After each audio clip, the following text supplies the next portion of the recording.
नमस्कार फ्रेंड्स, आज के जोहार परिचर्चा में कोल्हान के पूर्व कमिश्नर विजय कुमार सिंह जी ने अपनी बातें रखी और झारखंड की विकास के प्रति चिंता और भविष्य के प्रति आशा व्यक्त किया। आइए सुनते हैं जोहार परिचर्चा। राज्य अलग हुए 24 साल हुए।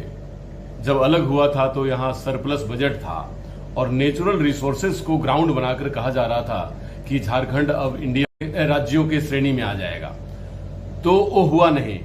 सर, क्या वजह रही है कि झारखंड अपने गति से आगे नहीं बढ़ पाया और क्या ऑब्स्टेकल्स थे, क्या कहना चाहेंगे आप? आपके माध्यम से सभी झारखंडियों को जोहार, नमस्कार। तो देखिए, मुख्य वजह ये है, जब हमारा ये राज्य अलग हुआ लगभग 24 साल हो गया और इसमें अपेक्षाएं थी लोगों की कि ये एक उन्नत राज्य बनेगा, आर्थिक विकास होगा, लेकिन वो हुआ नहीं। इसके पीछे बहुत सारे कारण हैं। मुख्यतः ये कारण जो मुझे समझ में आता है, जो मेरा प्रशासकीय अनुभव है, वो ये कहता है कि आप रिसोर्स डेवलप नहीं किए। वही खनिज है, थोड़ा बहुत जो भी है, बहुत सारा खनिज कोलेरीज बंद भी हो गए, डिफरेंट कोलेरीज बंद हो गए और नए उद्योग स्थापित नहीं हुए हैं।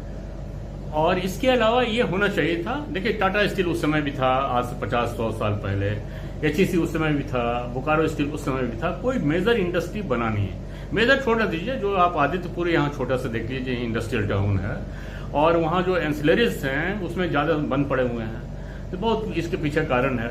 एक तो है कि सरकार का सपोर्ट नहीं मिल रहा है और ज्यादातर सरकारें, ये भी है कि ज्यादातर सरकारें आपस में खींचतान करती रही और इसका नतीजा ये हुआ कि सरकार खुद अपने को बचाने में व्यस्त रही और वो विकास कैसे करती है। जैसे एक बार सिर्फ रघुबर जी का जो शासनकाल था वो पूरा अपना टर्म पूरा किया, अन्यथा सभी बीच में ही।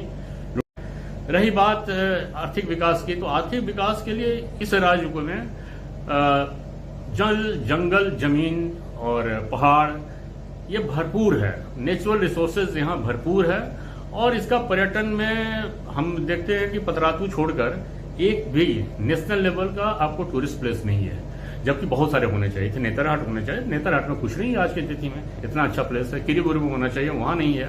आप दलमा में चले जाइए, कुछ नहीं है।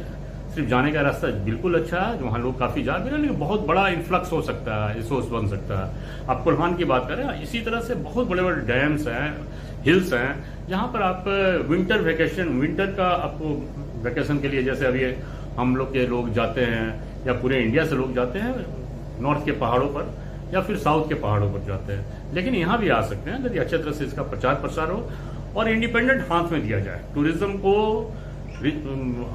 आउटसोर्स किया जाए और आउटसोर्स वाले ही कर पाएंगे। सरकारीकरण करके हम टूरिज्म का डेवलपमेंट नहीं कर सकते हैं। अच्छे तरह से खाका बनाएं, शॉर्ट टर्म बनाएं, मिड टर्म बनाएं, लॉन्ग टर्म बनाएं और इसको लागू करके हम लोग बहुत बड़े रिसोर्स, जो अभी मुझे तो लगता है कि इतना रिसोर्स हम लोग 10 साल में पैदा कर सकते हैं। जो आपका बजटीय उपबंध हर साल होता है, सिर्फ आपका टूरिज्म से आ सकता है इस क्षेत्र में।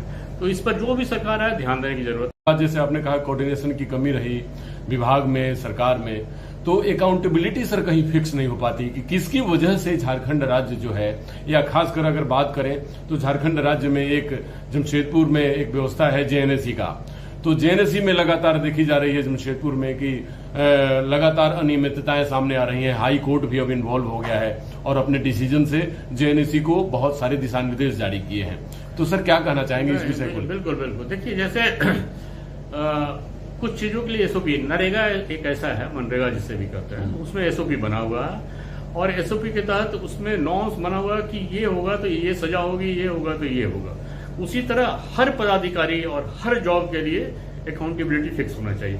हम तो कहते हैं कि मंत्री के लिए भी फिक्स होना चाहिए। मंत्री अपने अपने विभाग में यदि उनका अच्छा परफॉर्मेंस नहीं होता तो सरकार, जो भी सरकार के मुखिया होते हैं, उनको इस बात पर सोचना चाहिए, उनकी जगह कोई योग्य व्यक्ति लाना चाहिए और ये निरंतर इसका रिव्यू होना चाहिए सरकार के स्तर पर, मंत्रियों का भी, पदाधिकारियों का भी, और स्ट्रिक्टली होना चाहिए। उसमें कोई पूरी तरह ईमानदारी होना चाहिए, कोई भाई भतीजावाद नहीं, पक्षपात नहीं, ताकि एकदम न्यूट्रल होकर सरकार काम कर सके।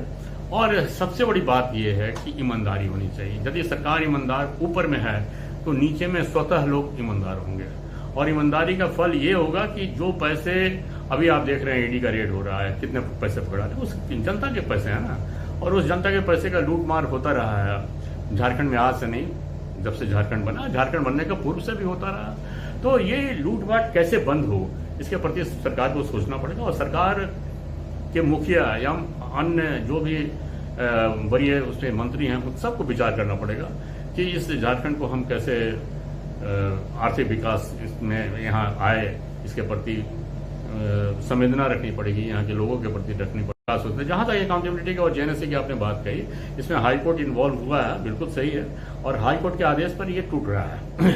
लेकिन ये बना क्यों, सबसे बड़ा प्रश्न चिन्ह ये, यहाँ भी अकाउंटेबिलिटी वाली बात आती है।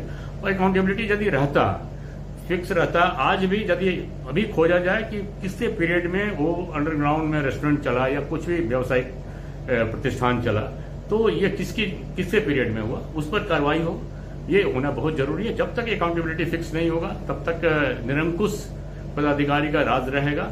और उसके लिए आपको खुद राजनीतिक लोगों को जो शासन करते हैं उनको खुद भी अब ईमानदार बनना पड़ेगा, अन्यथा इस राज्य का भला नहीं हो सकता। मेरी बहुत बहुत शुभकामनाएं हैं यहाँ के लोगों के लिए कि लोग उठें, आवाज उठाएं और एक ईमानदार सरकार को चुने, ईमानदार अपने प्रतिनिधि चुने और जो आपके लिए आवाज उठाए और खुद ईमानदार हो, ताकि यहाँ का समग्र विकास हो सके। झारखंड का यही भविष्य है और निश्चित ही मुझे तो पूरी आशा है कि आने वाले समय में अच्छे लोग आएंगे पॉलिटिक्स में, तो निश्चय ही कुछ सुधार होगा। और पोटेंशियल तो इतना है कि राज्य नंबर 1 हो सकता है यदि 10 साल में हम इस तरह की कोशिश करें और फेज वाइज, तो 10 साल में हम महाराष्ट्र, पंजाब वगैरह को भी पीछे कर सकते हैं पर कैपिटा इनकम के हिसाब से। मेरी बहुत बहुत शुभकामनाएं झारखंड के लोगों के लिए। मेरा भी दायित्व बनता है, जो भी मुझसे बन पड़ रहा है समाज के लिए मैं कर रहा हूं और आगे भी करता रहूंगा जब तक इस शरीर में सांस है और लोगों की सेवा करता रहूंगा। बहुत बहुत धन्यवाद। धन्यवाद सर, धन्यवाद।